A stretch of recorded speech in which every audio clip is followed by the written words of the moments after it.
Silence. Et vous mettre debout.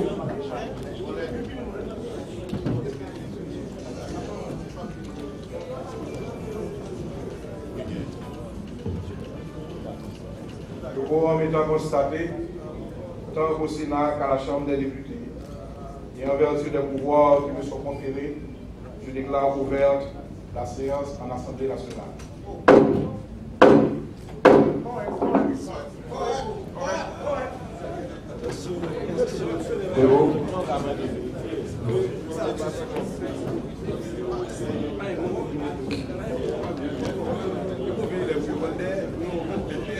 Aujourd'hui, nous allons reprendre et poursuivre tout simplement la séance en continuation sur l'ordre du jour déjà voté par l'Assemblée nationale du 15 février 2017 et dont les premiers points ont été évacués.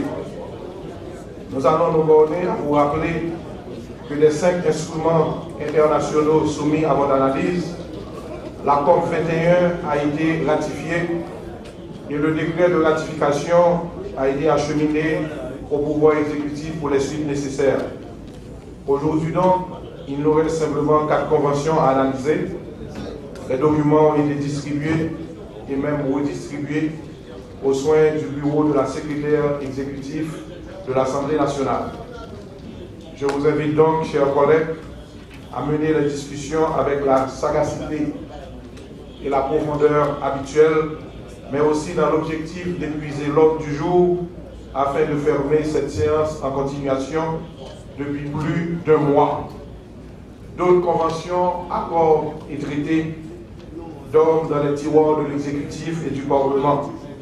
Et la 50e législature, si confortable dans sa nouvelle image d'excellence et d'efficacité qu'elle projette depuis son avènement, ne peut qu'être impatiente de les analyser pour leur accorder la sanction qui convient le mieux à la posture de la République d'Haïti dans le concert des nations. Ainsi, nous allons poursuivre avec l'ordre du jour déjà adopté le 15 février 2017. Sénateur, secrétaire Dieudonne Dumas, veuillez donner pour nous sur ce premier point de l'ordre du jour. Point 1. Lecture, discussion et vote du rapport de la commission bicamérale chargée d'étudier la convention sur la réduction des cas d'apatridie adoptée le 30 août 1961 par les Nations Unies. Lecture, discussion et vote du décret portant ratification de la dite convention. Merci. Président de la commission. C'est le sénateur Salomon qui est chargé. Le sénateur Salomon est invité à donner lecture du rapport sur cette convention.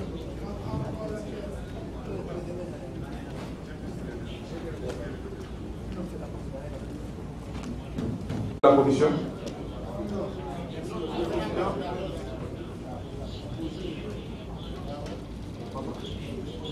Monsieur le Président de l'Assemblée nationale,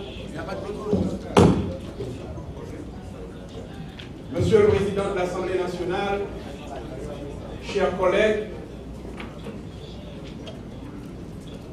j'ai l'insi honneur de lire par devant l'Assemblée le rapport de la commission bicamérale Justice, Défense et Sécurité publique chargée d'étudier la Convention de 1961 sur la réduction des cas d'apatridie. Introduction. La Convention de 1961 sur la réduction des cas d'apatridie constitue le principal instrument juridique international qui a été adopté à ce jour pour traiter les questions relatives à la protection des apatrides dans le monde et pour la prévention et la réduction des cas d'apatridie.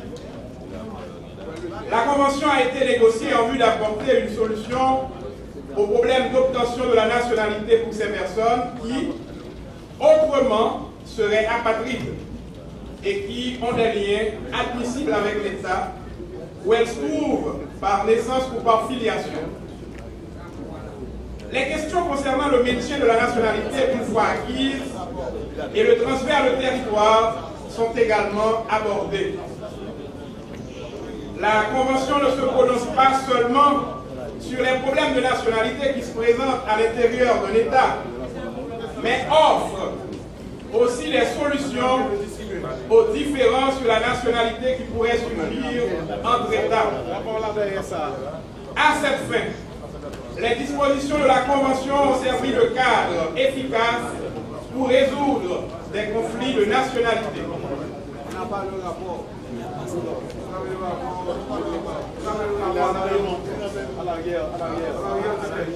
Examen de la forme et du fond. La Convention de 1961 sur la réduction des cas d'apatridie a été adoptée à New York le 30 août 1961 lors de la conférence des Nations Unies pour l'élimination ou la réduction des cas d'apatridie. Elle est le seul instrument international à prévoir des garanties claires et détaillées devant être insérées dans les législations nationales relatives à la nationalité afin de prévenir l'apatridie. Cette convention prévoit ainsi un certain nombre de dispositions relatives à l'octroi et au non-retrait de la nationalité devant être appliquées par les États lorsque, et seulement si, à défaut, une personne serait apatride.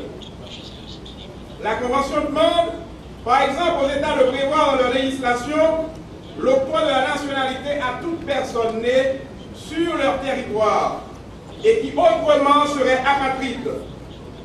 En dehors de ces garanties, les États demeurent libres de définir le contenu de leur législation et notamment d'appliquer le ius solis ou le ius sanguinis ou une combinaison de ces deux principes comme principe de dévolution de la nationalité. Cette convention est entrée en vigueur en 1975 et compte aujourd'hui 54 États partis. L'adhésion, ratification de cette convention par l'ensemble des États est nécessaire pour pallier l'apparition de nouveaux cas d'apatridie. La Convention sur la réduction des cas d'apatridie comprend 21 articles. Les articles 1 et 2 traitent des droits et des conditions d'acquisition de la nationalité. Les articles 3 et 4 abordent les questions... Je vais procéder à la discussion du rapport pour les députés. Eh bien, allez les montrer exactement ce que vous voulez rapporter. Je peux continuer, Monsieur le Président? Oui, vous pouvez continuer. Madame Boyer va venir vous retrouver pour... Il y a deux textes. Il y a le texte et le rapport. On peut continuer. Les articles 1 et 2 traitent des droits et des conditions d'acquisition de la nationalité. Les articles 3 et 4 abordent les questions relatives à la naissance. Petit a aborde un navire ou un aéronef. Petit b, sur un territoire autre que celui du père ou de la mère ou des pères et mères. Petit c, sur le territoire de l'un des deux parents. Les articles 5, 6 et 7 déterminent les circonstances dans lesquelles un individu ou un groupe d'individus peut perdre sa ou leur nationalité. L'article 8 traite des cas de privation de la nationalité et des moyens de défense de l'intéressé devant une juridiction.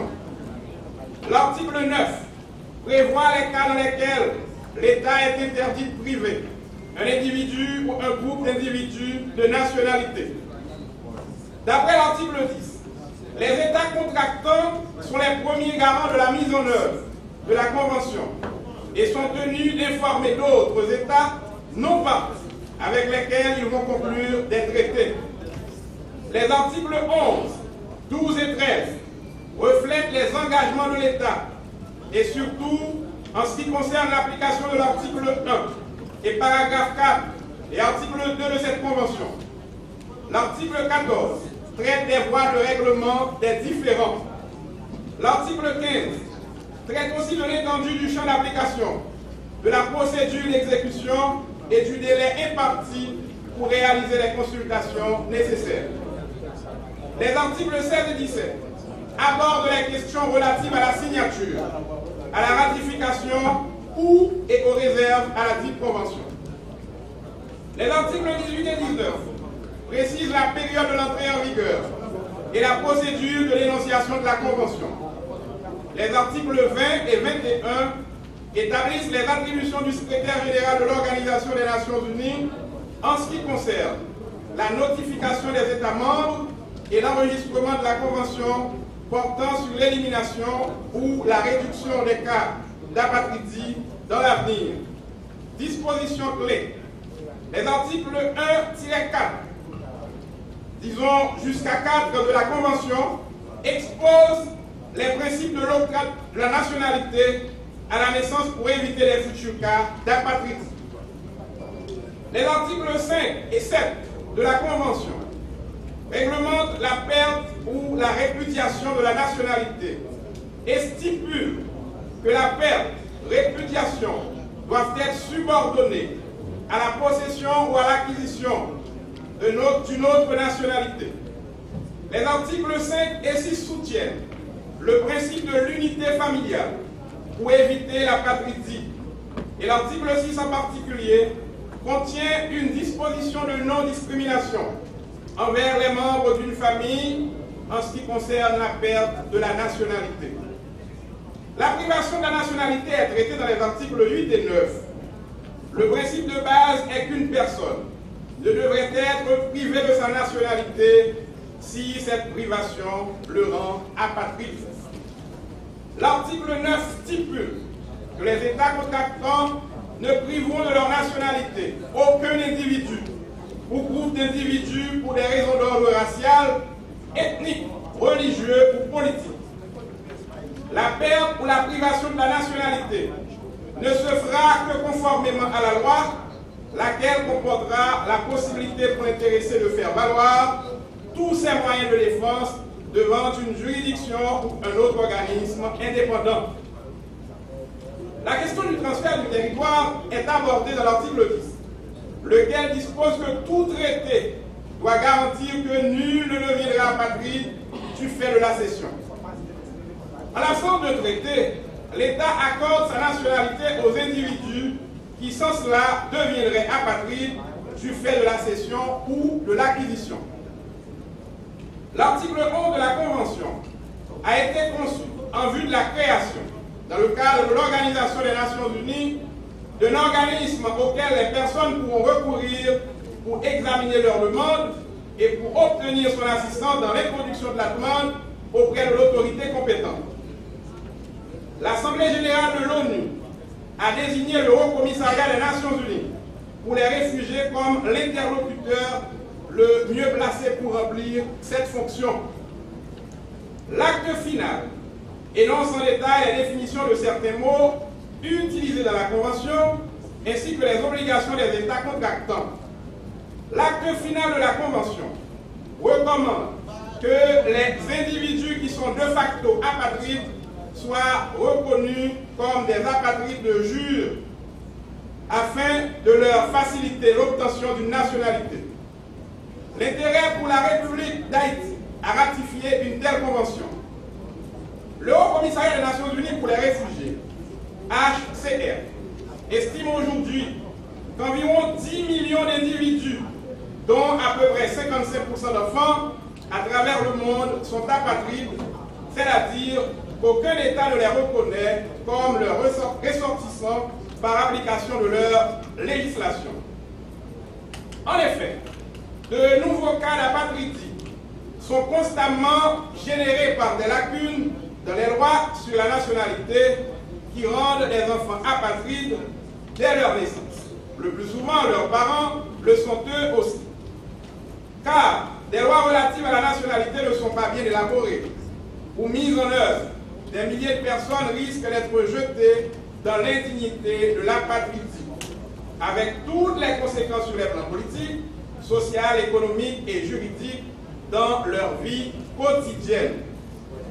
Cette situation alarmante et préoccupante est due au fait que pendant des décennies, cette convention a suscité relativement peu de ratification ou d'adhésion. Or, la convention de 1961 sur la réduction des cas d'apatridie constitue un instrument juridique essentiel pour la prévention et la réduction des cas d'apatridie. C'est la raison pour laquelle, en 2011, afin de marquer le 50e anniversaire de cette convention, que le HCR a lancé une grande campagne pour promouvoir l'adhésion au traité de 1954 et de 1961 sur l'apatridie. En réponse à cet appel, plusieurs pays ont adhéré à ces conventions et d'autres se sont engagés à le faire dans un avenir proche. Voilà pourquoi la ratification ou adhésion de cet instrument juridique par Haïti s'avère indispensable, voire nécessaire. En effet, Haïti connaît de sérieux problèmes dans son système d'enregistrement de naissance. Nombreux sont les fils et les filles d'Haïti qui vivent toute leur vie sans avoir un acte de naissance. La naissance de ces gens n'a pas été enregistrée et vu qu'ils n'ont pas été non plus scolarisés. Pourtant, la législation haïtienne reconnaît que tout individu a droit à une nationalité. En effet, la charte fondamentale haïtienne de 1987 amendée en mai 2011 reconnaît, en ses articles 10 à 14, la transmission de la nationalité haïtienne par la filiation. Elle renvoie par ailleurs à la loi les autres règles relatives à l'acquisition de la nationalité haïtienne par la naturalisation. Toutefois, il faut reconnaître qu'il n'existe jusqu'à présent aucune disposition légale visant à identifier et à protéger les personnes apatrides susceptibles de résider sur le territoire national. Il est donc impérieux pour Haïti de ratifier cette convention afin de contribuer d'une part à la réduction des cas d'apatridie dans le monde et renforcer d'autre part la législation interne dans ce domaine. De plus, la République d'Haïti est déjà partie à des instruments internationaux et régionaux contenant les dispositions visant à réduire les cas d'apatridie et à garantir le droit à une nationalité. On peut citer à titre d'exemple la Convention relative aux droits de l'enfant, dont l'article 7 stipule que la naissance de tout enfant doit être enregistrée et le droit d'acquérir une nationalité doit être garanti.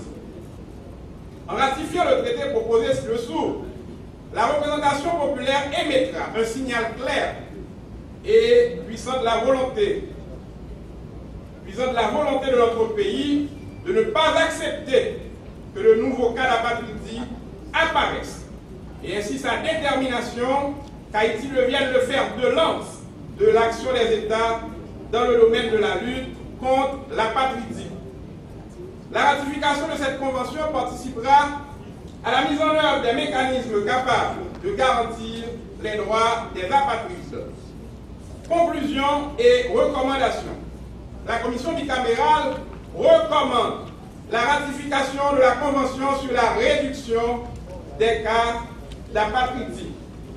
Monsieur le Président de l'Assemblée nationale, j'ai l'honneur de lire ce rapport et je vous demande de bien vouloir prendre acte. Les commissaires.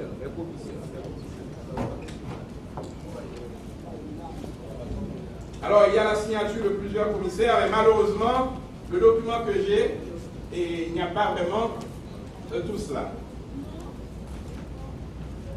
Merci. Je vous redonne Merci, Monsieur le Président. le rapport de la commission. Et sur ce,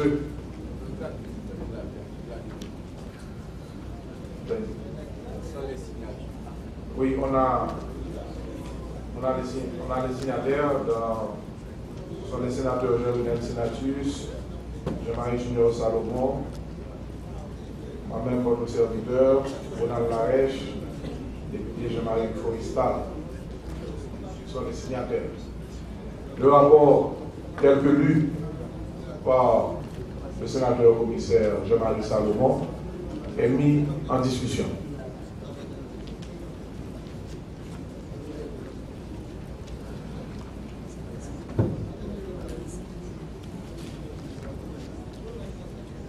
Deuxième point en discussion.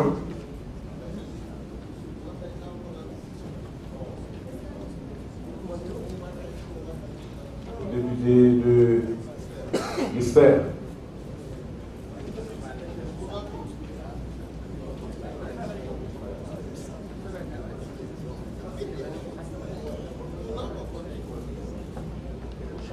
Oui, Monsieur le Président, chers collègues de l'Assemblée, les commissaires.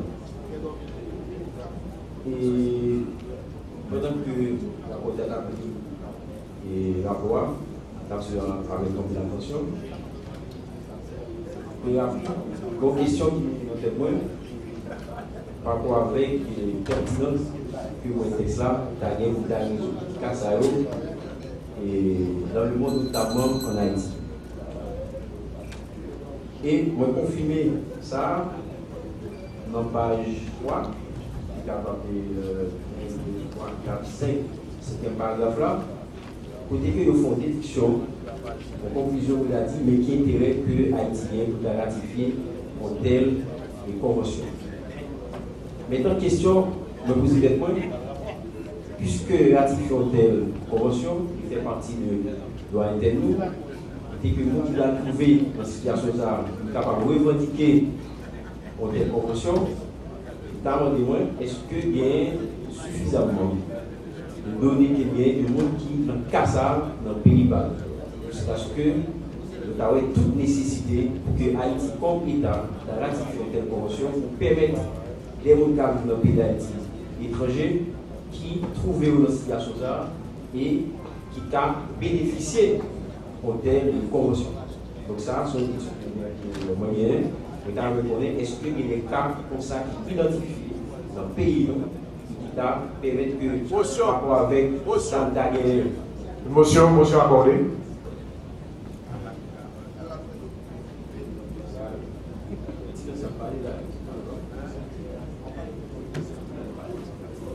Monsieur le Président de l'Assemblée nationale, les membres du bureau, mes chers collègues, je dirais à mon collègue que la loi ne dispose que pour l'avenir. Très bien. Merci. Très bien. Et merci. Président, la loi il traduit en réalité. Donc, c'est pas seulement c'est mais il traduit en nécessité. C'est une nécessité qui dit qu'il faut que nous ratifions telle disposition. Donc, c'est nécessité ça qui fait que poser des questions. Est-ce que nous avons donné, quand il faut enlever, il faut comprendre cette matière là, parce qu'il y a des données qui disent qu'il y a des gens qui vivent sur le territoire qui n'ont qu'à ça et qui permettent par rapport avec comme l'État haïtien sont les entrées d'humains qui social qui pourrait que cher collègue, le bureau peut vous donner certaines données, mais concernant les Haïtiens, en République dominicaine.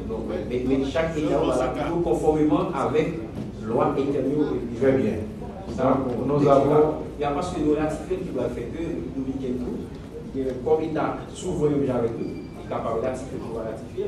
Et c'est ratifier qui fait partie de la loi interne. Donc c'est par ça qu'il doit faire une incidence majeure par rapport à les Dominicains. C'est là pour les cas qui a justifié et nécessité pour nous ratifier telle convention et pour nous comprendre les pertinences et les questions que vous avez posées. Très bien, chers collègues députés, et déteste la ratification de cette convention par la République voisine. On n'aurait même pas pu justement donner la nationalité à certains compatriotes qui se trouvent de l'autre côté de la frontière. Mais comme l'a souligné le collègue de Keskov, la loi ne dispose que pour l'avenir.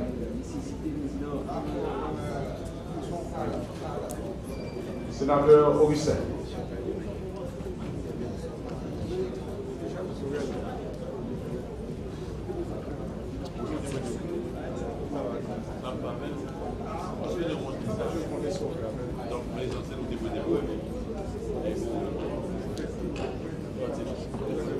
Honorable Président, membre du bureau, collègues de l'Assemblée, moi, écoutez avec attention l'intervention qui fait sur opportunité et utilité dans tel texte de loi.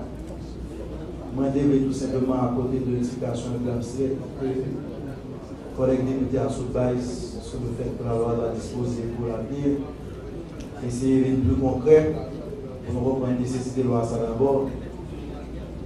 La nécessité pour que tout État qui fait partie des Nations Unies mette tête ensemble pour combattre un ensemble d'actions et de faits que l'ordre mondial va accepter et pour imposer un nouvel ordre. Or, Haïti, c'est État, fait partie d'un ensemble de conventions, fait partie des Nations Unies également. Il y a une nécessité pour que nous bataillons conjointement ensemble pour nous permettre que par un côté sur le territoire, on tout vite par rapport à ça qu'a fait là. Le droit à la nationalité est reconnu par la Constitution haïtienne. Et on va regarder toute constitution du pays, il n'y a rien de tout. Mais cependant, l'instrument international, ça a été débat en dimension plus large pour permettre que, il y ait un cadre, et c'est ça derrière l'objectif du droit international public, permettre aux nations, aux États, excusez-moi, permettre aux États de gagner un cadre côté capable de résoudre le conflit entre eux. Le président de l'Assemblée nationale, là, sorti là tout à l'heure, voit que nous-mêmes Haïti, c'est le premier pays pour qui t'a demandé pour ratifier un instrument comme ça.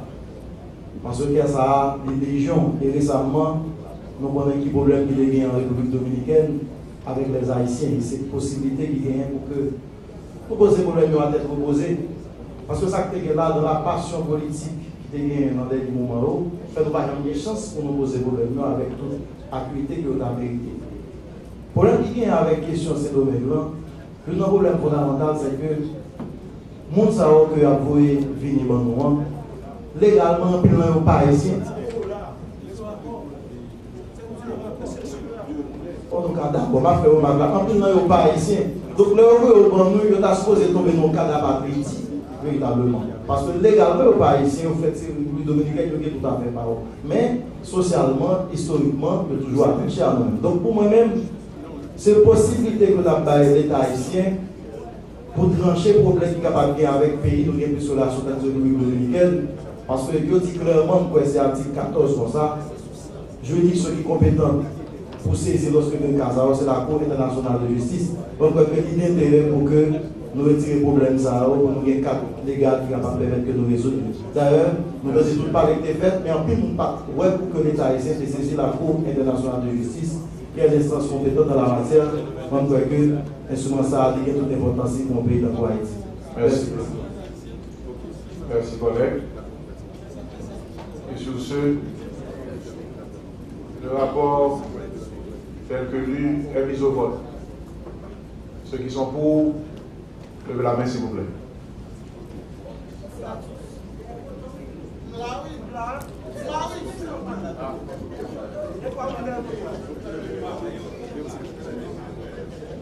Merci à l'unanimité. Nous allons passer au vote du décret. Député Jean-Willer, veuillez donner lecture au nom. Premier secrétaire, veuillez donner lecture des visas et considérant le décret d'adoption de la convention.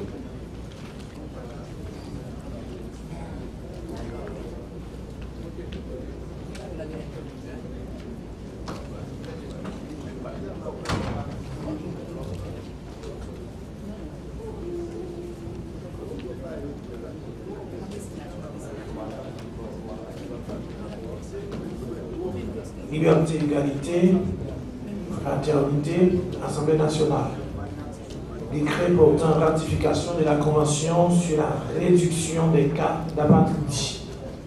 Vu les articles 11, 11.1, 88, 89, 94, 98, 98.1, 98.2, 98.3, 99, 102, 125, 139, 276, 276.1, 276.2 de la Constitution de 1987 amendée, vu la Déclaration universelle des droits de l'homme approuvée le 10 décembre 1948, vu la Convention américaine relative aux droits de l'homme adoptée en 1969 et ratifiée par Haïti le 14 septembre 1997, vu la Convention 1977, vu la Convention sur les droits de l'enfant de 1989,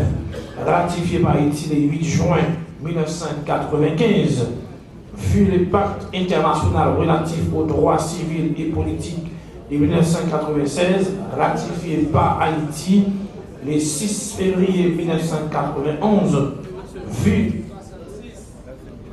1966, ratifié par Haïti le 6 février 1991, vu la Convention relative au statut des réfugiés de 1951, ratifiée par Haïti le 25 septembre 1984, vu la Convention relative au statut des apatridis adoptée à New York le 28 septembre 1954, vu la Convention de 1961 sur la réduction des cas d'apatridie et adoptée à New York le 30 août 1961, vu le décret-loi du 26 septembre 26 décembre 1978 sur l'immigration et l'émigration, considérant les tentatives de dépouiller les citoyens de leur nationalité qui ont eu lieu récemment dans les régions de l'Amérique latine et de la Caraïbe,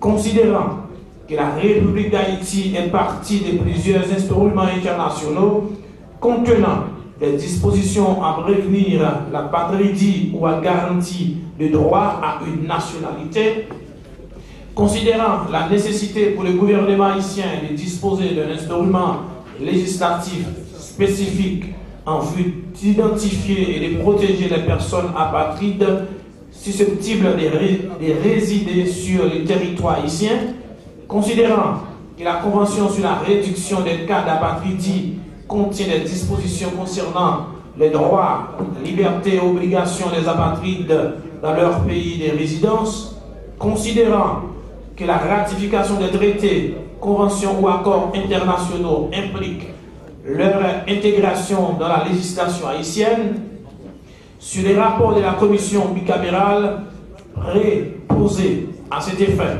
le corps législatif a adopté en Assemblée nationale les décrets suivants. Merci. Merci. Les visas et considérants tels que lus par le premier secrétaire sont mis en discussion. En discussion une deuxième fois. Par les députés.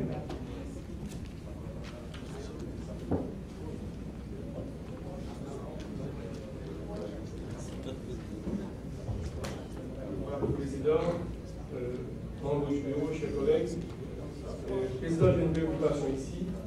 Je comprends bien qu'on ne peut pas discuter des articles de la Convention, mais je ne vois pas à quel moment il y a un débat, il y a une discussion sur les différents articles. À quel moment est-ce qu'on rentre dans ce débat? Au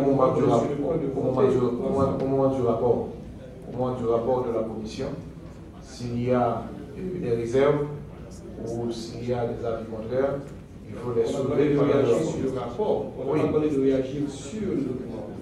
Non, en général, ce n'est pas rapport au rapport qu'on réagit sur le texte, puisque le rapport souligne ce que dit la Convention. Oui, merci. Merci. En discussion, adopté. Article 1er, premier secrétaire.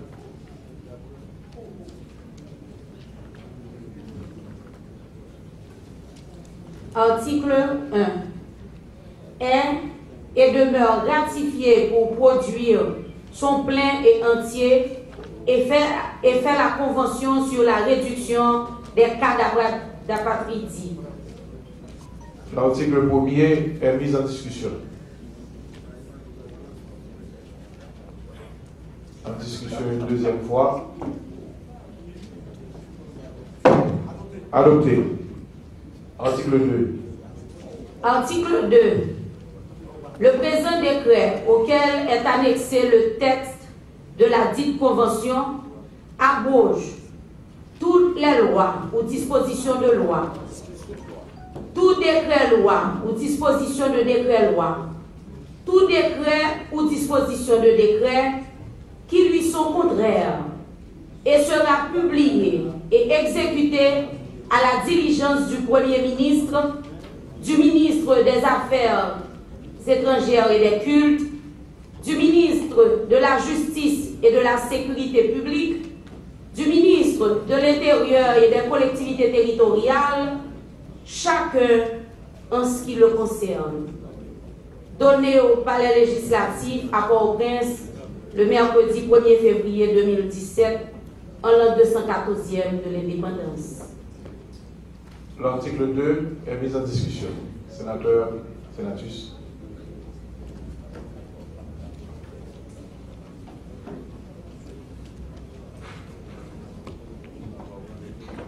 Voilà, Président, distinguément du bureau, chers collègues de l'Assemblée, je voudrais attirer votre attention sur l'article 2 de ce décret.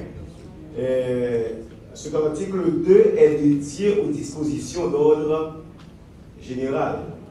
Alors là, il y a un problème relativement à ce que l'on pourrait appeler la hiérarchie des normes. Il est dit à l'article 2, le présent décret auquel est annexé le texte de la dite convention abroge toutes les lois qui lui sont contraires. Là, il y a un problème sérieux, Président. Et je me demande, est-ce qu'on ne devrait pas revoir cette formule? Puisque, suivant la hiérarchie des normes, le décret, en aucune manière, ne peut et ne saurait venir abroger une loi. Alors, très bien, sénateur, sénatrice, juste une référence constitutionnelle. Normalement, c'est un traité. Le traité est adopté sous forme de décret par l'Assemblée nationale.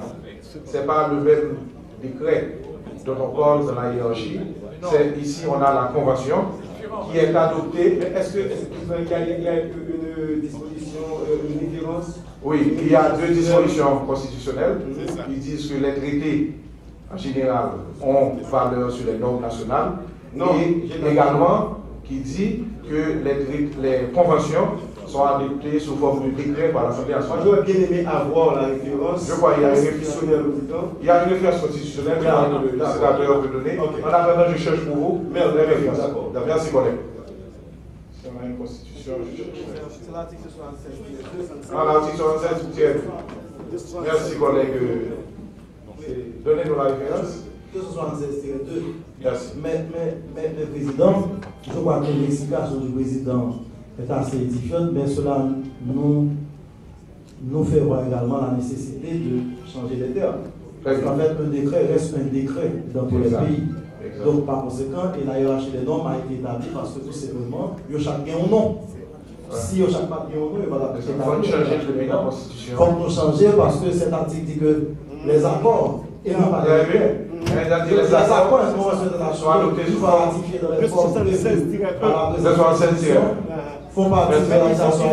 Oui, pour tout nouveau amendement, on va chercher ce parce que partie de décret, c'est des accords et conventions internationaux, une fois ratifiés dans les formes prévues par la loi. Abroger toutes les lois qui leur sont contraires. Font partie de la nation haïtienne et avoir toutes les lois qui leur sont contraires. À mon sens, c'est même inutile parce que nous savons déjà, selon notre constitution, que c'est ça la forme de décret. Pas tellement une nécessité pour téléviser ça parce que la position de la question déjà. Très bien. Merci. On va demander à la commission justement de statuer sur les amendements. C'est déjà notifié. Exactement. Oui. Merci. Donc, l'article 2 est mis au vote. Ceux qui sont pour, levez la main s'il vous plaît. Article 2. Merci à l'unanimité. L'ensemble du texte est mis. Il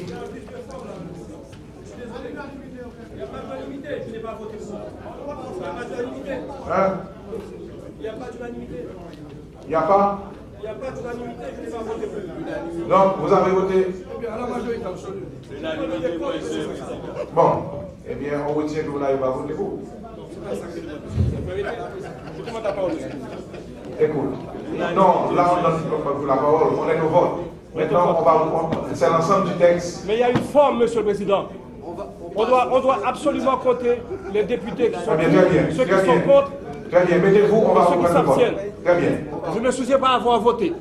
Ok, très bien. Mais mettez-vous, si vous êtes debout, ça va être difficile. Prenez siège. L'article, on reprend le vote. L'article 2 est mis au vote. Ceux qui sont pour, levez la main s'il vous plaît.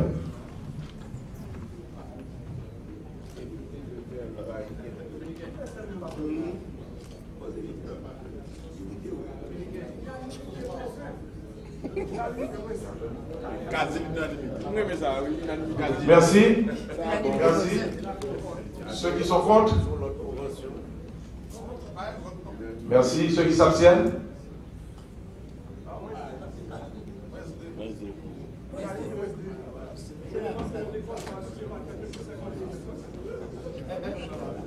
Merci.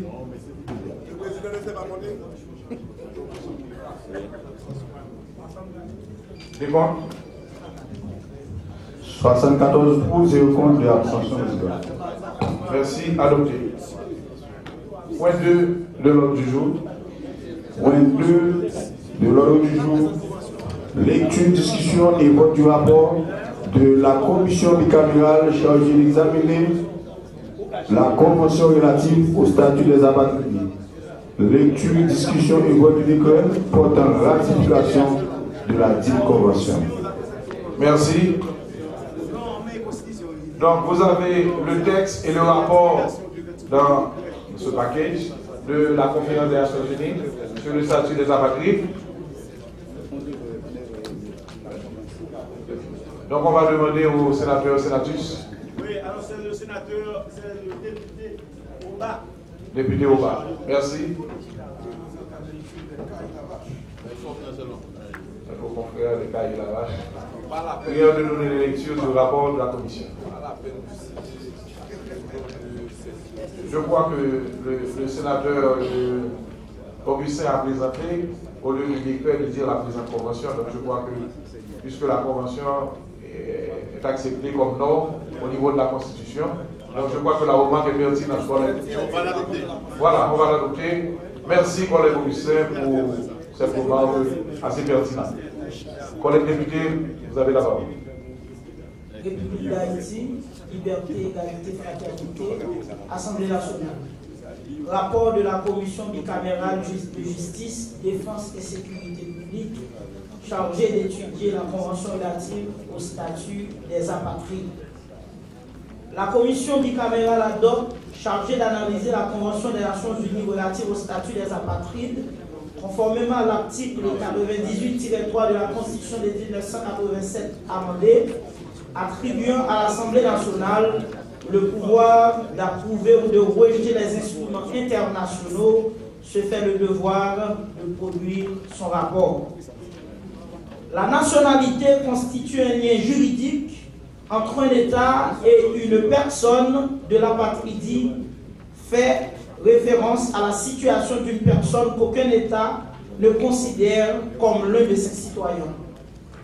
L'apatridie survient pour diverses raisons, comme la discrimination à l'encontre de groupes minoritaires dans la législation relative à la nationalité, le fait que tous les résidents n'aient pas été inclus parmi les citoyens au moment du rapport de la commission bicamérale ad hoc chargée d'analyser la convention relative au statut des apatrides.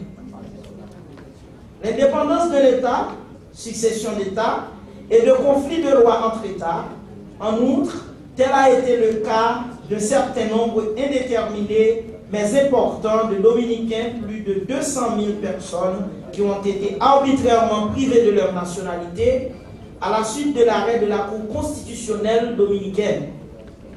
Selon la CIDH, Commission interaméricaine des droits de l'homme, les violations du droit à la nationalité ont empiré en raison de cette décision.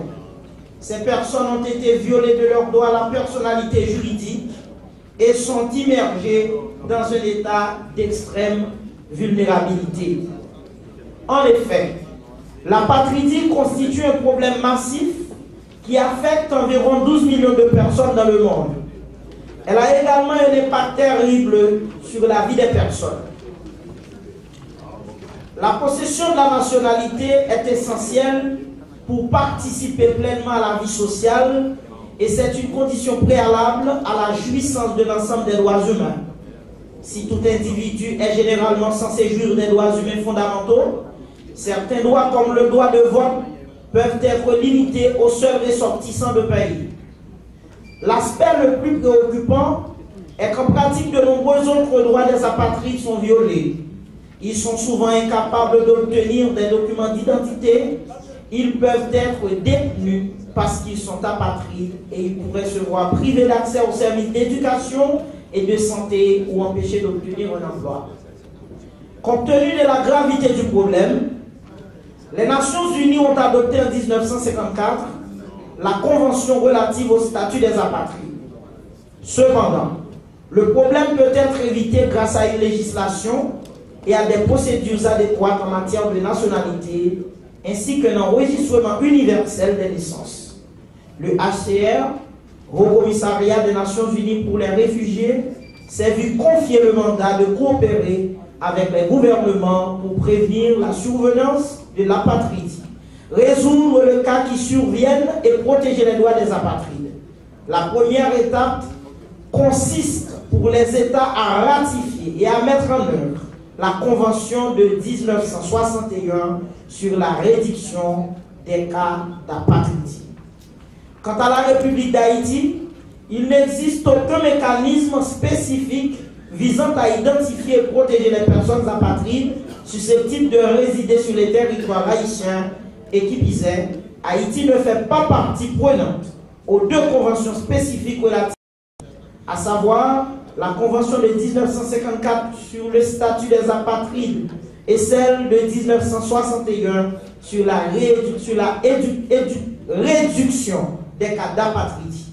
Or, ces conventions constituent les seuls instruments internationaux contenant les dispositions législatives exhaustives permettant d'adopter une réponse holistique à l'éventail complet des problèmes que pose l'apatridie. Donc, il s'avère nécessaire d'adopter des dispositions législatives additionnelles afin d'assurer son application conformément à plusieurs de ces dispositions. Question examinée par la Commission. La Cour suprême dominicaine a entériné une décision du gouvernement refusant la nationalité dominicaine aux enfants descendants haïtiens nés en République dominicaine, arguant que leurs parents sont transis dans ce pays. Cette décision établit que les enfants d'étrangers de passage en République dominicaine nés dans ce pays n'ont pas la nationalité dominicaine comme stipule la Constitution dominicaine dans son article 11, alinéa 1. La résolution 460 de la Cour suprême explique que la Constitution dominicaine dans son article 11, alinéa 1, ne reconnaît pas la nationalité dominicaine par le ius soli, droit du sol, aux fils et filles légitimes d'étrangers, de diplomates résidant en République dominicaine. Cette décision a été prise suite à un recours en cassation par un Dominicain d'origine haïtienne, Hermido Bueno Oguis, contre la disposition numéro 17 de la Chambre administrative de la Junte centrale électorale, de la junte électorale. Cette décision enjoint les officiers d'état civil dominicains d'examiner minutieusement les actes de naissance avant de les faire enregistrer sous prétexte que de faux actes de naissance auraient été émis. De cette décision, plus de 300 000 Dominicains d'origine haïtienne sont frappés par cette mesure jugée illégitime, tant par la communauté haïtienne que par la communauté internationale, parce que ces catégories de gens sont considérées désormais comme des apatrides. Or, l'article 31 de la présente convention stipule qu'aucun apatride ne pourra pas être expulsé que pour des raisons de sécurité nationale ou d'ordre public. L'acte final de la Convention reconnaît la validité du principe de non-refoulement. La résolution 460 de la Cour suprême dominicaine est illégale, inhumaine, raciste et xénophobe. Les apatrides sont victimes à cause de leur origine africaine, de leur couche épidermique, en raison de leurs conditions matérielles d'existence. Ils ont été victimes également en raison de l'épuration ethnique provoquée par le régime actuel en République dominicaine. La ratification de la présente convention par le Parlement haïtien représente un plaidoyer en faveur de 300 000 Haïtiens et Afro-Caribéens qui sont en difficulté en République dominicaine. Analyse de la Convention. En effet, la Convention relative au statut des apatrides renferme un préambule de 4 considérants relatifs à l'amélioration des conditions des apatrides, suivi de 5 chapitres, divisés en un ensemble de 42 articles. Le chapitre 1er contenant les articles 1er, 2, 3, 4, 5, 6, 7, 8, 9, 10 et 11 traite du terme apatride, les obligations générales, la non-discrimination, la religion, les dispenses de réciprocité de mesures exceptionnelles, des mesures provisoires, de la continuité de résidence et des gens de mer apatrides. Le deuxième chapitre parle de la condition juridique de l'apatride et regroupe les articles 12, 14, 15 et 16. Le chapitre 3e se réfère aux emplois lucratifs tels que par exemple les professions salariées, non salariées, les professions libérales autour des articles 17, 18 et 19. Le 4e chapitre aborde les avantages sociaux dont le logement, le rationnement, l'éducation publique, l'assistance publique, la législation du travail et la sécurité sociale au niveau des articles 20, 21, 22, 23, 24. Le chapitre 5e, contenant notamment les articles 25 et 32, s'occupe des mesures administratives, dont l'aide administrative de circulation, des pièces d'identité, les titres de voyage, les charges fiscales, l'expulsion et la naturalisation.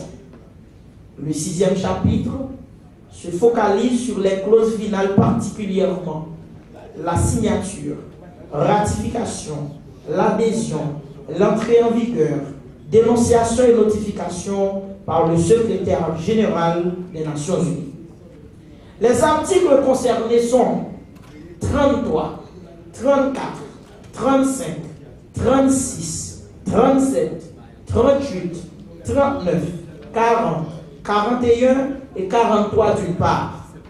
D'autre part, au niveau du fond, la Convention relative au statut de l'apatride est un instrument conçu par les Nations Unies en vue de la protection des personnes dépourvues de nationalité tel qu'il est établi par la loi au regard du droit international privé à toute question touchant la nationalité.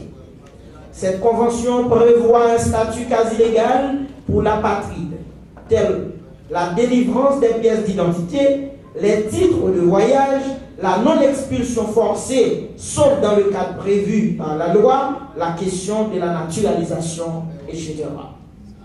Cette convention contient, entre autres, les droits des libertés et obligations des apatrides dans leur pays de résidence et facilite un libre accès à la circulation de l'individu aux États contractants et surtout, elle offre une terre d'accueil sans être expulsé de gré ou de force aux apatrides régulièrement employés comme membres d'équipage à bord de navires battant pavillon au niveau des eaux de l'État contractant. Il est un impératif catégorique pour qu'Haïti aujourd'hui s'adhère à la dite convention qui sera bénéfique à nos frères et sœurs en territoire étranger, notamment en République dominicaine. Cela redonnera un nouvel élan à la liberté individuelle, aux droits socio-économiques de nos ressortissants sans statut juridique à l'échelle internationale, puisqu'au regard du droit international et de la législation nationale, le statut personnel de tout apatride haïtien sera par la loi du pays de sa résidence. Conclusion et recommandation.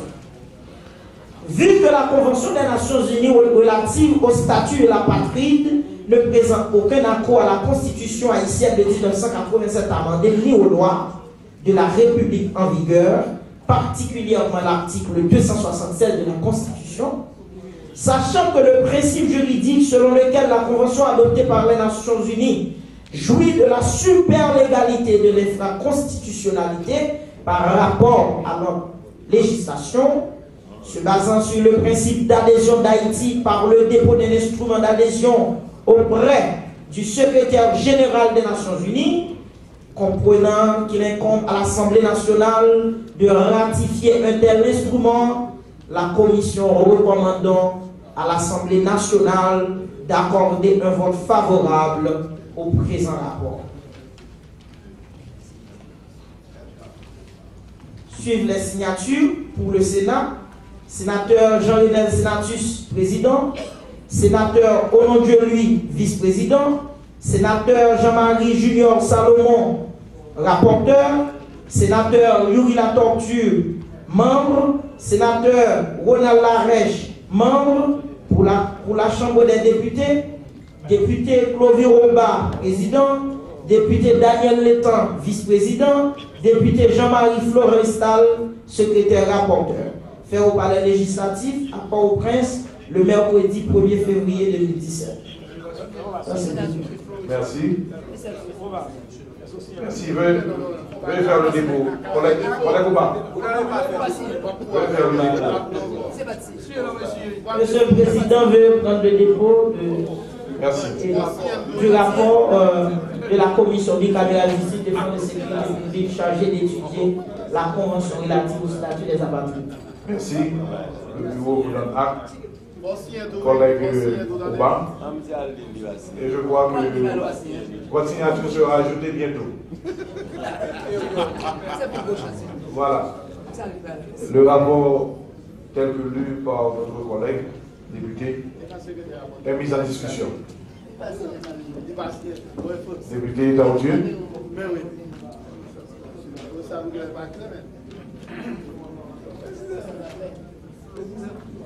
Avant de voter, il doit signer la question. Il va signer la question. De voter. Oui, ça signer. Ça va le faire. Sinon, on va voter. Avant de voter, on va signer. Collègue Taoudieu. Monsieur le Président, membres du bureau, chers collègues, députés et sénateurs, loin de moi l'idée de m'aventurer sur un terrain qui n'est pas le mien. Je parle à un avocat et ceux qui m'ont précédé sur la tribune sont des grands juristes. Cependant, je ne voudrais pas manquer l'occasion de rappeler ce qui suit à mes collègues. Nous avons voté le décret portant ratification de la Convention sur la réduction des cas d'apatridie. J'ai hésité à intervenir, mais je dirais quand même que dans un des considérants qui se lit comme suit, la nécessité pour le gouvernement haïtien de disposer d'un instrument législatif spécifique en vue d'identifier et protéger les personnes apatrides susceptibles de résider sur le territoire haïtien. Je crois, Monsieur le Président, que seule une loi nationale peut être l'instrument capable de protéger nos ressortissants qui se retrouvent en situation d'apatridie. C'est pour cela que votre serviteur a déposé une loi sur la nationalité qui viendra remplacer une loi complètement obsolète, un décret de 1984. Et j'aimerais dire que parmi les mérites de cette loi, le plus important pour moi est celui que finalement, nous pouvons disposer d'une loi qui a des dispositions légales pour que lorsque nos frères et sœurs se retrouvent en Haïti, qu'ils aient au moins la possibilité que nous leur offrions une identité, qu'il existe. Mais c'est à travers la loi, et seulement la loi nationale, sur la nationalité que nous pourrons offrir cette possibilité à nos frères et sœurs s'ils se retrouveraient en situation d'apatridie. J'en profite pour demander au président de la commission justice, l'honorable député qui m'a précédé dans cette tribune, sa grande compassion pour avancer et donner ce rapport parce que cette loi est d'une très grande importance pour le pays, pour nos frères et sœurs, notamment ceux qui se retrouvent en République dominicaine. Car s'ils n'arrivent pas à avoir gain de cause pour avoir la nationalité dominicaine, nous-mêmes nous avons responsabilité pour faire action au côté arrivé pour ne pas quitter son identité. Merci. Merci, M. le Président. Merci, collègue Tardieu. Dès que la Convention est ratifiée, elle a valeur de loi interne, mais nous apprécions votre proposition qui renforcera le cadre légal haïtien. Merci. Toujours en discussion. Député Baudelaire.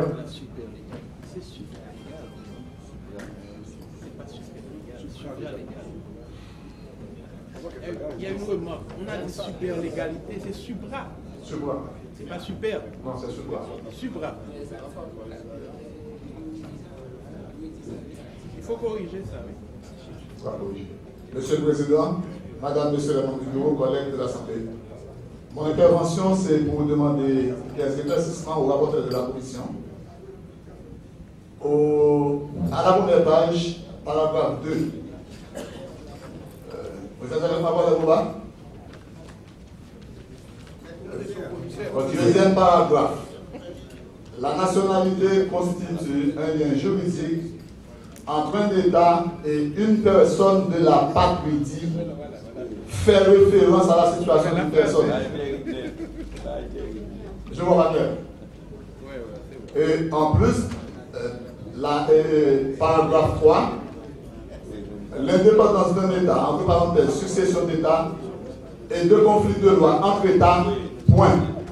C'est ça. Après, au deuxième paragraphe, la nationalité constitue un lien juridique entre un État et une personne, point. Point. Point. Il y a un point. Point. Point. Et puis la patrie fait référence à la patrie fait référence. Voilà. Remarque pertinente. Je crois que vous avez. L'indépendance d'un État, succession d'État et de conflit de loi entre États. Point. Là, je suis encore confus.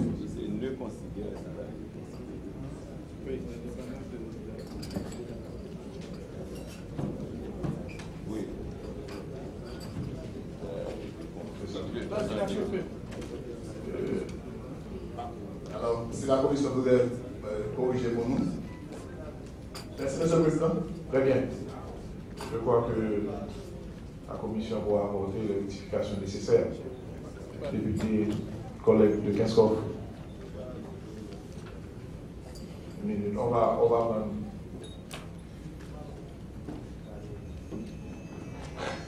Président de l'Assemblée nationale et membre du bureau, mes chers collègues de l'Assemblée. Convention, en fait, nos commissions fait référence avec République dominicaine en pile dans le rapport. Sans que pour autant que République dominicaine dit pour une loi, il prend une résolution ou arrêt. On arrête de la Cour de cassation. On arrête de la Cour de cassation aux étrangers, et pas cité haïtiens. Donc, pour moi, pas pour qui ça que commission cité non République dominicaine. C'est vrai, son prétexte pour que nous fassions, mais nous n'avons pas besoin de la République dominicaine cité non dans le rapport. Ok. Pour les rapports de bon voisinage. Remarque pertinente. Très bien. Député prochain. Intervenant. Député Garnier.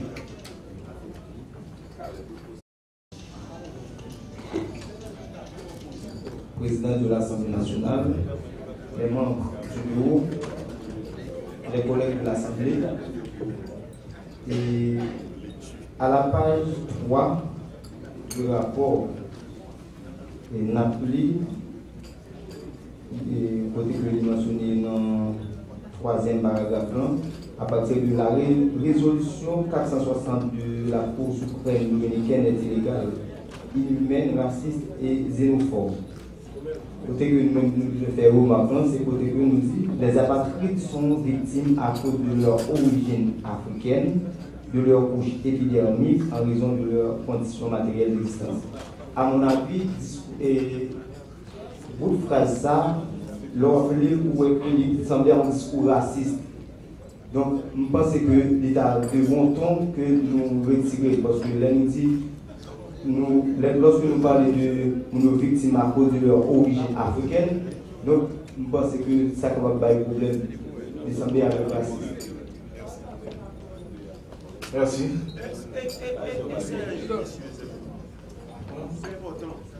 Je crois que c'est important, c'est une réalité.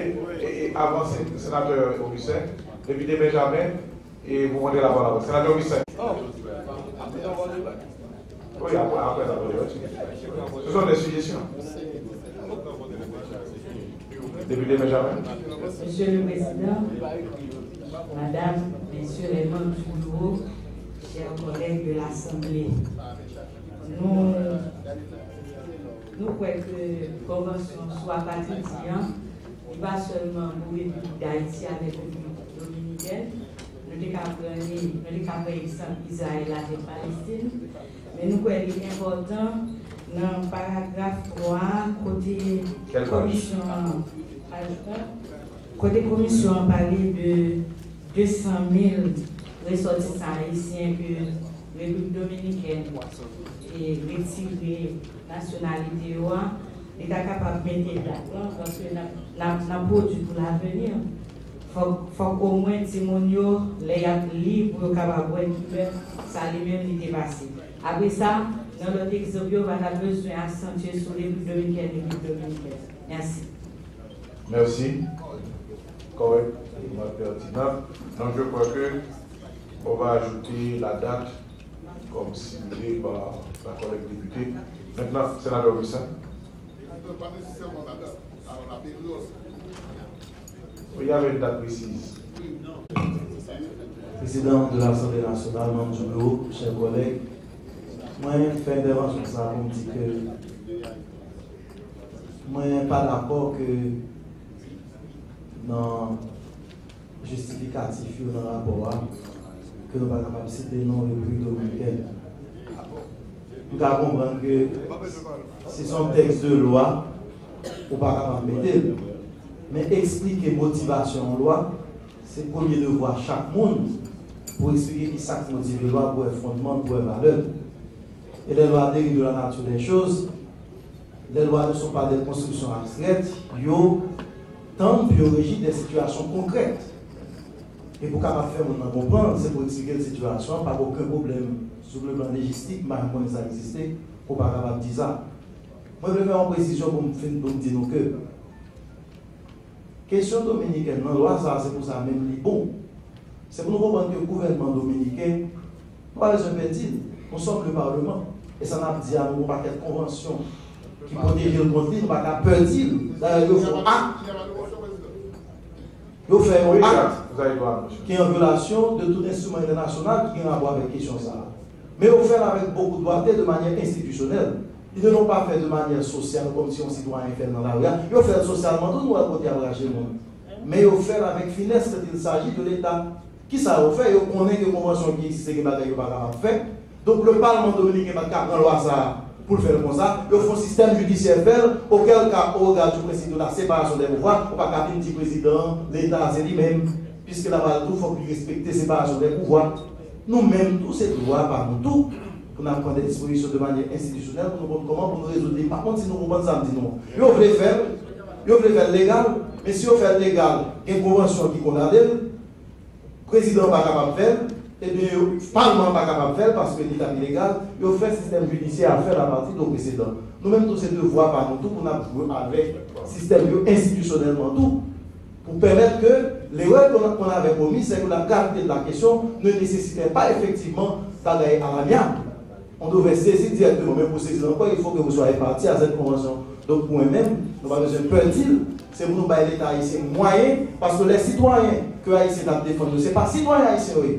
C'est des gens qui ont droit à la nationalité dominicaine et qui ne sont pas d'accord d'être comme citoyens parce qu'ils ont perdu de nous-mêmes. Et comme la nationalité est un lien juridique, en fait, ils n'ont pas d'haïtien véritablement.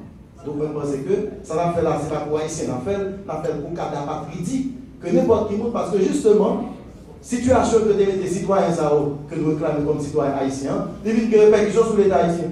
Qui fait que je dis, problème d'identité côté là, oui, il faut qu'on ait une identité, mais il y a des droits de nationalité qui sont reconnus par les conventions que la République dominicaine doit pour respecter. C'est de voir nous, pour nous, par tout moyen pour nous saisir les instances contentieuses en la matière. Merci. Très bien. Merci. Honorable député, honorable sénateur, à la page 2 du texte du rapport, je voudrais inviter l'Assemblée à considérer le fait que nous vivons dans un pays qui ne jouit pas d'une grande réputation à travers le monde, mais qui pourtant mérite d'être reconnu comme un grand pays hospitalier. C'est pourquoi, dans le cadre de l'étude de cette de cette convention sur la patrie, nous avons pour devoir de nous rappeler à notre devoir de grand pays hôte. Au troisième paragraphe de la page 2, qui commence par « Quant à la République d'Haïti », jusqu'à la fin du paragraphe que pose la patrie, nous pourrions ajouter, je propose, pourtant, historiquement, notre pays s'est construit une solide réputation de terre adoptive depuis l'accueil par le président Pétion du révolutionnaire français Billaud Varenne pour chasser à Paris, puis à Cayenne, et depuis, notre pays n'a pas cessé d'accueillir Africains, Moyen-Orientaux, soit pour des causes chassées de leur pays, soit pour des causes politiques, mais aussi pour des causes économiques. Donc, et puis on continuera, donc il s'avère nécessaire d'adopter des dispositions législatives additionnelles afin de s'assurer son application, donc l'application de cette convention, conformément à plusieurs de ces dispositions. Merci pour ce rappel au premier judicieux, sénateur Dumont. Et je crois que la commission n'aura aucune objection. L'article 31 de la présente convention stipule et qu'on la patrie ne pourra être expulsé que pour des raisons de sécurité nationale ou d'ordre public. Pourquoi il faut que nous retirions cette sécurité nationale? Parce que nous voulons nous-mêmes expulser des monde qui finit porter comme s'il a atteint à la sécurité nationale. Quelle page? Page 3. Quelle paragraphe 4. L'article 31 de la présente convention stipule et qu'aucun apatride ne pourra être expulsé que pour des raisons de sécurité nationale ou d'ordre public.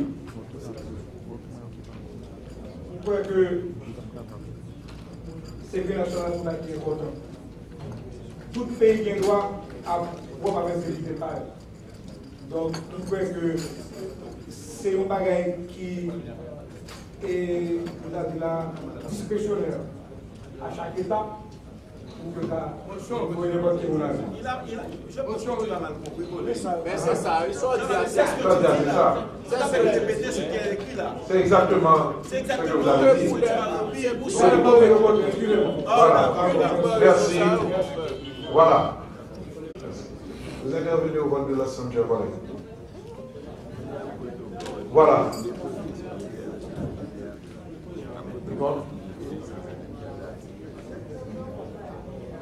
75 pour, 0 point de l'abstention, président.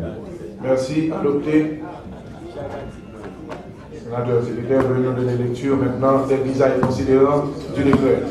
Relative au statut des apatrides.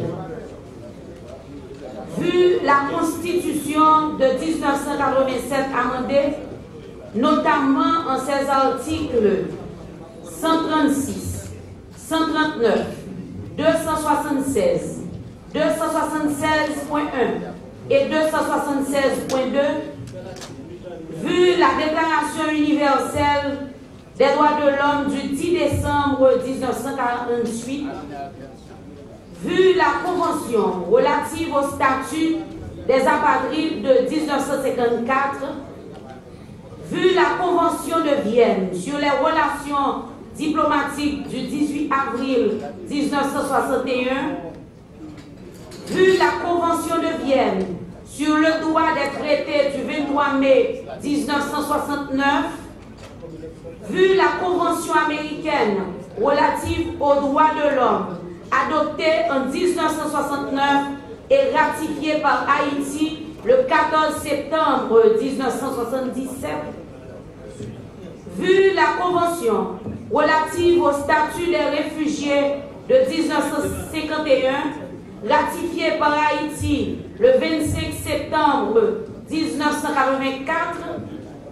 vu le pacte international relatif aux droits civils et politiques de 1966, ratifié par Haïti le 6 février 1991, vu la Convention sur les droits de l'enfant de 1989, ratifiée par Haïti le 8 juin 1995, vu le décret-loi du 26 décembre 1978 sur l'immigration et l'émigration, considérant que la République d'Haïti est partie à plusieurs instruments internationaux contenant des dispositions visant à prévenir l'apatridie ou à garantir le droit à une nationalité, considérant la nécessité pour le gouvernement haïtien de disposer d'un instrument législatif spécifique en vue d'identifier et de protéger les personnes apatrides susceptibles de résider sur le territoire haïtien, considérant que la Convention relative au statut des apatrides contient des dispositions concernant les droits, libertés et obligations des apatrides dans leur pays de résidence, considérant qu'il convient de ratifier la Convention relative au statut des apatrides de 1954, considérant que l'adhésion et la ratification des traités, conventions ou accords internationaux impliquent leur intégration dans la législation haïtienne. Sur le rapport de la commission bicamérale préposé à cet effet, le corps législatif a adopté en Assemblée nationale le décret suivant. Merci. Les visas et considérant nous autres, les membres de la commission, de faire une remarque qui est vraiment judicieuse relativement à la préparation du rapport, le rapport que nous devrions vous donner lecture au cours de la dite séance. Nous nous sommes rendus compte, Président, qu'un article de cette convention n'a pas pu attirer notre attention lors de l'examen de ce traité. C'est l'article 8 qui mérite une analyse beaucoup plus approfondie, vu que ça pourrait mettre en question le droit ou le devoir de l'État haïtien de protéger ses ressortissants et de garantir le respect de l'intégrité physique de tous les citoyens haïtiens. Ainsi donc, Président, nous vous demanderions au niveau de la Commission de bien vouloir reporter à une audience à la plus prochaine séance en Assemblée nationale la discussion et le vote de cette convention. La convention portant sur la torture, contre la torture et autres peines ou traitements cruels, inhumains ou dégradants. Très bien. Je crois qu'il revenait. Hein? Vous avez une objection? Une intervention. Président, chers membres du bureau, chers collègues de l'Assemblée, Le collègue sénateur Patrice Dumont, qui m'a précédé à cette tribune, nous a rappelé que Haïti est un pays exceptionnel et nous avons un héritage historique qu'il faut protéger. Je vais à peu près dans le même sens que le collègue Senatus pour dénoncer cet accord, pour dire que nous ne pouvons pas ratifier cet accord. Et il doit être créé des listes d'accords que nous sommes appelés à signer. Je ne pense même pas qu'il faut retarder la séance, reculer la séance. Je pense qu'il faut tout simplement voter contre celui-ci pour être contraire à la Constitution. L'article 8, alinéa 2 de cet accord est contraire à l'article 42 de notre Constitution. Je pense, Monsieur le Président, que nous ne pouvons pas faire des marches arrière sur les garanties constitutionnelles. Et il y a plusieurs articles ici, je pourrais même parler de l'article 17, qui va dans le même sens, et nous devons protéger les acquis démocratiques. Je rappellerai, dans le même sens que le collègue sénateur Dumont qui m'a précédé ici, que en matière de droits humains, nous devons nous rappeler que la République d'Haïti n'a pratiquement de leçons à prendre d'aucune nation sur cette planète. Nous avons inventé la liberté et notre Constitution est en avance sur la plupart de ces articles-là. J'aimerais également que lorsque nous soumettons ici un ensemble de documents internationaux à ratifier, qu'on nous communique également la liste des pays signataires de ces accords, ceux qui ont signé avant nous. Et vous allez constater que la plupart des pays qui sont jaloux de leur indépendance ne ratifient pas ce genre d'accord. Et celui-ci en est un, et je vous demande, chers collègues, de rejeter cet accord aujourd'hui. Merci. Merci. Je crois que vous pouvez vous joindre comme collègue à la commission pour pouvoir faire vos recommandations. De toute façon, cette convention a été négociée, signée. On est à la 3e étape. L'Assemblée doit se prononcer pour ou le rejet. Donc, en ce sens, la commission a demandé le renvoi et on pourra une prochaine fois la soumettre à l'Assemblée et peut-être pour sanction. Donc, on va simplement passer au point 4 de l'ordre du jour. Sécurité et défense nationale chargé d'étudier le 2e protocole facultatif au pacte international relatif aux droits civils et politiques. Introduction. Le 2e protocole facultatif se rapportant au pacte international relatif aux droits civils et politiques, qui est aujourd'hui soumis à l'Assemblée nationale aux fins de ratification, forme avec le pacte international relatif aux droits économiques, sociaux et culturels et le pacte international relatif aux droits civils et politiques, la pierre angulaire de l'activité normative des Nations Unies dans le domaine des droits de l'homme. Ils sont considérés. Vous avez ça? Je vais prendre le temps pour bien regarder. Collègue, je l'ai. On continue, sénateur Senatus. Ils sont considérés comme la Constitution internationale en la matière et constituent, conjointement avec la Déclaration universelle des droits de l'homme du 10 décembre 1948, un ensemble que l'on intitule la Charte universelle des droits de l'homme. Ce protocole a été adopté par l'Assemblée générale des Nations Unies le 15 décembre 1989. C'est à ce jour le seul instrument international à portée universelle qui porte sur le sujet ratifié par 73 États et il se situe dans la droite ligne du combat de l'Organisation des Nations Unies contre la peine de mort. Examen de la forme et du fond. Le contenu de ce protocole s'inspire de l'article 6 du pacte relatif aux droits civils et politiques, dont les termes suggèrent sans ambiguïté que l'abolition de la peine de mort est souhaitable.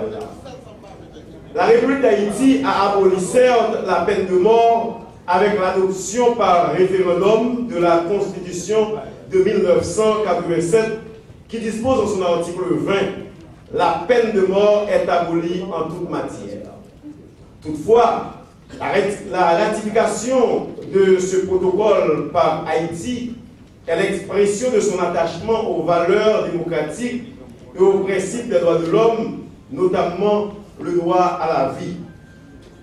Le deuxième protocole facultatif se rapportant au pacte international relatif aux droits civils et politiques comprend 11 articles avec des renvois au pacte. L'article 1er du protocole stipule qu'aucune personne relevant de la juridiction de l'État parti au protocole ne pourra être exécutée et que les États prendront toutes les mesures nécessaires pour abolir la peine de mort dans le ressort de leur juridiction.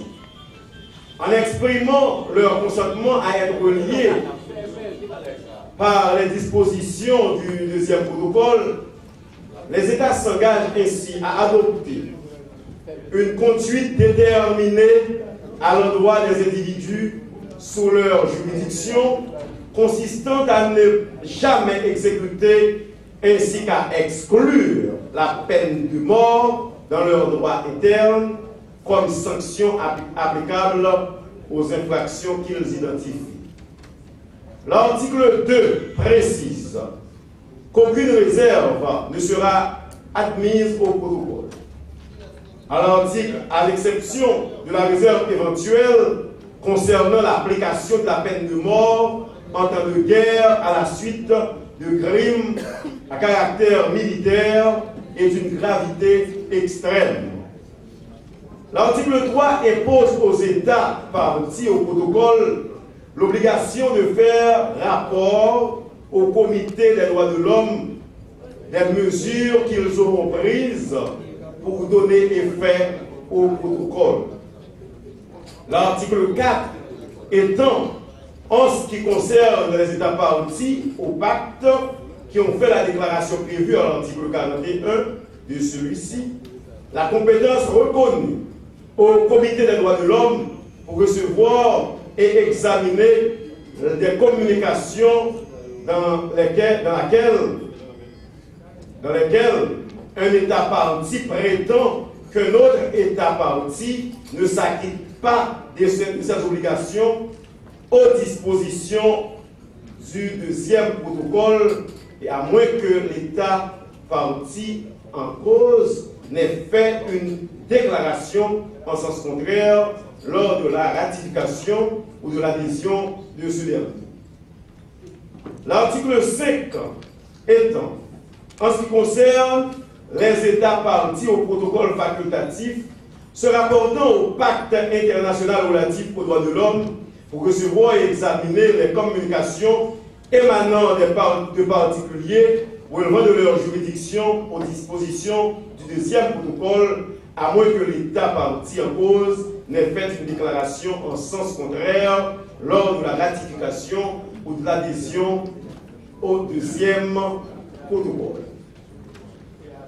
L'article 6 stipule que les dispositions du deuxième protocole s'appliquent en tant que disposition additionnelle du pacte et que, nonobstant la possibilité de formuler la réserve prévue à l'article 2 du présent protocole, du deuxième protocole, le droit à ne pas être exécuté ne peut faire l'objet d'aucune des dérogations visées à l'article 4 du pacte. Cet article permet aux États partis au pacte de prendre des mesures dérogatoires dans le cas où un danger exceptionnel menace l'existence de la nation. L'article 7 concerne la signature, la ratification et l'adhésion à l'article 8 et l'article 8, l'entrée en vigueur du deuxième protocole. Le protocole est entré en vigueur le 11 juillet 1991, c'est-à-dire 3 mois après la date du dépôt auprès du secrétaire général de l'Organisation des Nations Unies du 10e instrument. Le protocole entrera en vigueur 3 mois après la date du dépôt par cet État de cet instrument de ratification ou d'adhésion. Étant donné que la peine de mort a été déjà bannie de la législation haïtienne, par conséquent, rien ne s'opposerait actuellement à la ratification du deuxième protocole facultatif se rapportant au pacte relatif aux droits civils et politiques. Par ailleurs, Haïti avait exprimé son engagement contre la peine de mort en votant en faveur et parrainant les 4 résolutions de l'Assemblée générale des Nations Unies visant à un moratoire sur l'application de la peine de mort en date de 2007, 2008, 2010 et 2012. Conclusion. Compte tenu de la montée vertigineuse des cas de viol collectif, d'assassinat de policiers en uniforme, d'enlèvement suivi d'assassinat en dépit de versement de rançon, la commission bicamérale justice, sécurité publique et défense nationale recommande à l'Assemblée la non-ratification du deuxième protocole facultatif se rapportant au pacte international relatif aux droits civils et politiques visant à abolir la peine de mort, ce en attendant les réformes envisagées au niveau de la Constitution de 1987 amendée. Je crois avoir lu, Président, et je vous demande acte du dépôt du rapport, ce que produire. Merci. Le bureau vous donne acte, collègue sénatrice. Personnellement, moi, pas maîtriser totalement le premier protocole, deuxième protocole. Moi, j'ai demandé à la commission pour avoir une explication en langue haïtienne sous le premier protocole là et le deuxième protocole là. Et puis, sénateur, sénatrice et membre de cette commission, moi tout dit nous que moi-même, m'a voté contre le fait que nous avons été peine de mort dans le pays, m'a fait campagne contre, m'a dormi Kaimoun. Pour ça, pour nous pas être nos droits, retirer la vie monde sous aucun prétexte. Merci.